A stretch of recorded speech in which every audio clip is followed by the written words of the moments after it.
Hello everyone, I hope you all are doing very well. तो स्वागत है आप सबका एक नई वीडियो में। तो आज की वीडियो में हमारा टॉपिक होने वाला है प्रॉपर्टीज़ ऑफ फोरियर सीरीज़। तो जैसा कि आपको टॉपिक के नाम से पता लग रहा है, आज हम दो प्रॉपर्टीज़ डिस्कस करने वाले हैं बेस्ड ऑन फोरियर सीरीज़। तो वीडियो स्टार्ट होने से पहले मैं आपको बता दूं, बोर्ड पे हम जो भी डिस्कस करेंगे उन सब की फ़ोटोज़ आपको डिस्क्रिप्शन बॉक्स में मिल जाएगी। साथ ही आपकी कंप्लीट रिवीजन के लिए हैंड रिटन नोट्स का लिंक भी आपको डिस्क्रिप्शन बॉक्स में अवेलेबल हो जाएगा, जिसमें हमने हर एक लाइन को बहुत अच्छे से एक्सप्लेन किया हुआ है। तो बिना टाइम वेस्ट किए हुए चलते हैं अपनी वीडियो में।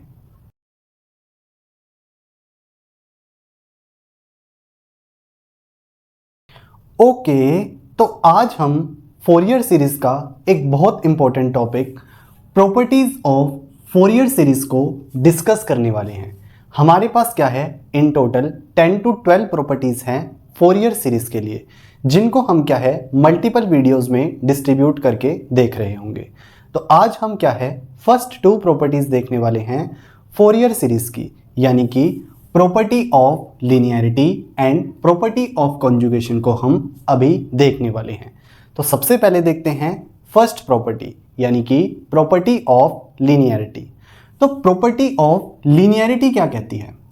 अकॉर्डिंग टू दिस प्रॉपर्टी, अगर हमारे पास दो सिग्नल्स x1t एंड x2t के लिए कॉम्प्लेक्स एक्सपोनेंशियल फोरियर कोफिशिएंट्स की वैल्यू है c1n एंड c2n, जिसमें कि दोनों का fundamental time period same capital T note है, तो जो हमारे पास alpha x1t plus beta x2t है, उसके लिए कॉम्प्लेक्स एक्सपोनेंशियल फोरियर कोफिशिएंट की वैल्यू होगी alpha c1n plus beta c2n। कहने का मतलब है कि हमने दोनों सिग्नल्स को जिन कॉन्स्टेंट्स से मल्टीप्लाई करके ऐड किया है, सेम इफेक्ट क्या है यहाँ पे cn की वैल्यू में भी दिखेगा, यानी कि दोनों कॉन्स्टेंट्स सेम वैल्यू के साथ मल्टीप्लाई होके ऐड हो जाएंगे। यानी कि जो हमने एक्शन यहाँ पे लिया है उसका सेम रिएक्शन हमें यहाँ पे दिखेगा। ठीक है, प्रूफ देखते हैं और अच्छे से समझ आएगा। हमें पता है किसी भी सिग्नल xt के लिए complex exponential Fourier coefficient cn निकालने का क्या फॉर्मूला है, 1 over capital T nought integration over 1 time period capital T nought xt e raise to the power minus jn omega nought t dt। अब हम यहाँ पे किसके लिए cn की वैल्यू निकालना चाह रहे हैं? इस सिग्नल के लिए, यानी कि alpha x1t plus beta x2t के लिए। तो xt को इस सिग्नल से रिप्लेस कर देते हैं, तो cn क्या हो गया, 1 over capital T nought integration alpha x1t plus beta x2t e raise to the power minus jn omega nought t dt, यानी कि xt को इस पार्ट से हमने रिप्लेस कर दिया। अब हम क्या करेंगे, ये जो हमारे पास दो अंदर टर्म्स हैं ब्रैकेट के, इन दोनों को बाहर मल्टीप्लाई करके दो सेपरेट इंटीग्रेशंस में रिजॉल्व कर लेंगे। ठीक है, तो क्या होगा, cn equals to 1 over capital T nought integration, इसको मल्टीप्लाई करते हैं इससे alpha x1t e raise to the power minus jn omega nought t dt plus 1 over capital T nought integration beta x2t e raise to the power minus jn omega nought t dt, यानी कि इन दोनों parts को क्या है हमने multiply करके दो integrations में स्प्लिट कर दिया। ठीक है, अब हमें पता है अल्फा एंड बीटा ये दोनों क्या है, कॉन्स्टेंट्स हैं, तो अल्फा को बाहर ले लेते हैं यहाँ पे और यहाँ पे हम बीटा को बाहर ले लेते हैं। ठीक है, अब अगर हम इस एक्सप्रेशन को देखें, ठीक है, यानी कि इस एक्सप्रेशन को देखें और इस एक्सप्रेशन को देखें, तो ये दोनों क्या है, एकदम सिमिलर हैं। बस डिफरेंस कहाँ आ रहा है, यहाँ पे है x1t, यहाँ पे है xt। तो इससे हम क्या समझ रहे हैं, ये हमारे पास वैल्यू है cn की। ठीक है, यानी कि xt के लिए जो हमारे पास कॉम्प्लेक्स एक्सपोनेंशियल फोरियर कोफिशिएंट है उसकी ये वैल्यू है, तो ये किसकी वैल्यू होगी, complex exponential Fourier coefficient for x1t। क्यों? क्योंकि यहाँ पे सिग्नल x1t है और x1t के लिए कॉम्प्लेक्स एक्सपोनेंशियल फोरियर कोफिशिएंट को हम क्या ले रहे हैं, c1n। तो इसको हम क्या लिख सकते हैं, अल्फा c1n प्लस। ठीक है, उसके बाद बीटा। अब अगर हम इस पार्ट को देखें, ठीक है। और यहाँ पे सी एन वाले पार्ट को देखें, यानी कि इस फॉर्मूले को देखें, तो इनमें क्या डिफरेंस है, एक्स टू टी और एक्स टी का। तो ये हमारे पास क्या हुआ, ये हमारे पास complex exponential Fourier coefficient C N हुआ फॉर एक्स टू टी, क्योंकि यहाँ पे एक्स टू टी है और हम क्या वैल्यू ले रहे हैं एक्स टू टी के लिए सी एन की सी टू एन, तो ये हो गया बीटा सी टू एन। यानी कि हमने क्या है alpha x one T plus beta x two T के लिए सी एन यानी कि कॉम्प्लेक्स एक्सपोनेंशियल फोरियर कोफिशिएंट की क्या वैल्यू निकाली है, alpha C one N plus beta C two N, जो कि हमने यहाँ पे एक्सप्लेनेशन में भी समझा था।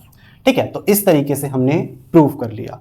ठीक है, तो प्रॉपर्टी ऑफ लिनियरिटी क्या कहती है, अगर हमारे पास दो सिग्नल्स हैं x1t x2t जिनके लिए हमें complex exponential Fourier coefficient given है c1n एंड c2n, तो जो हमारे पास alpha x1t plus beta x2t है उसके लिए कॉम्प्लेक्स एक्सपोनेंशियल फोरियर कोफिशिएंट की क्या वैल्यू होगी, alpha c1n plus beta c2n, यानी कि जिन कॉन्स्टेंट्स से मल्टीप्लाई करके हमने सिग्नल को ऐड किया है उन्हीं कॉन्स्टेंट्स से क्या है हमारे पास cn मल्टीप्लाई होके ऐड होगा।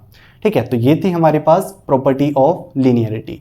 अब हम देखते हैं second property which is property of conjugation.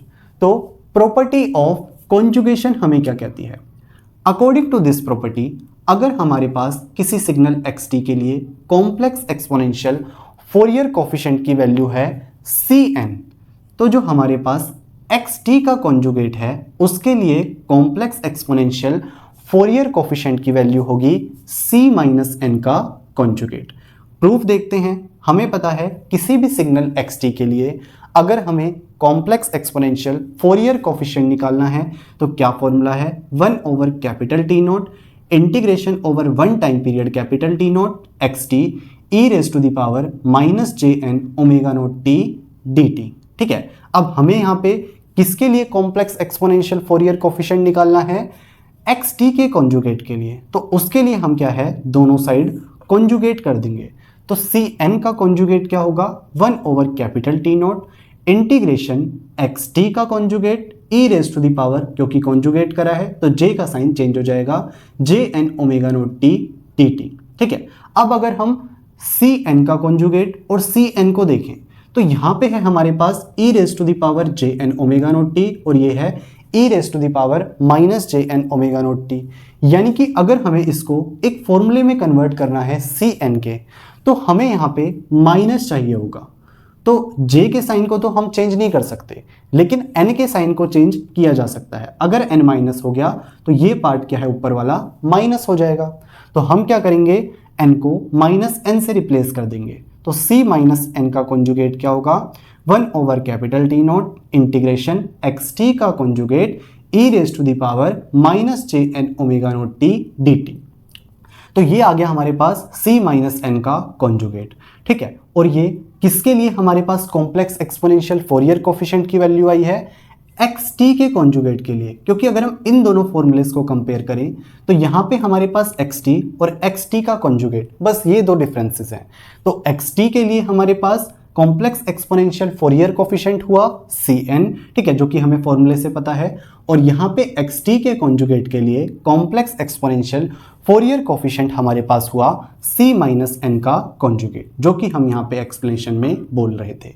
तो सेकंड प्रॉपर्टी ऑफ कॉन्जुगेशन क्या कहती है, अगर xt के लिए complex exponential Fourier coefficient cn है तो xt के कॉन्जुगेट के लिए कॉम्प्लेक्स एक्सपोनेंशियल फोरियर कोफिशिएंट होगा c माइनस एन का कॉन्जुगेट। ठीक है, तो इस तरीके से हमने क्या है फर्स्ट टू प्रॉपर्टीज यानी कि property of linearity and conjugation को डिस्कस कर लिया। लिनियरिटी प्रॉपर्टी क्या कहती है कि अगर हमारे पास दो सिग्नल्स x1t एंड x2t है जिनके लिए हमारे पास कॉम्प्लेक्स एक्सपोनेंशियल फोरियर कोफिशिएंट्स हैं c1n एंड c2n, तो जो हमारे पास alpha x1t plus beta x2t है उसके लिए कॉम्प्लेक्स एक्सपोनेंशियल फोरियर कोफिशिएंट होगा alpha c1n plus beta c2n, यानी कि जिन कॉन्स्टेंट्स को हम यहाँ पे मल्टीप्लाई करके ऐड हो रहे हैं सेम इफेक्ट हमें यहाँ पे दिखेगा। ठीक है, सेकेंड प्रॉपर्टी क्या कहती है, अगर xt के लिए कॉम्प्लेक्स एक्सपोनेंशियल फोरियर कोफिशिएंट है cn तो xt के कॉन्जुगेट के लिए कॉम्प्लेक्स एक्सपोनेंशियल फोरियर कोफिशिएंट होगा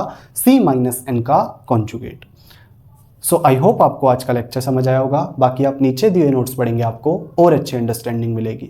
तो आज की वीडियो में इतना ही, मिलते हैं आपसे नेक्स्ट वीडियो में। Till then peace out, thank you.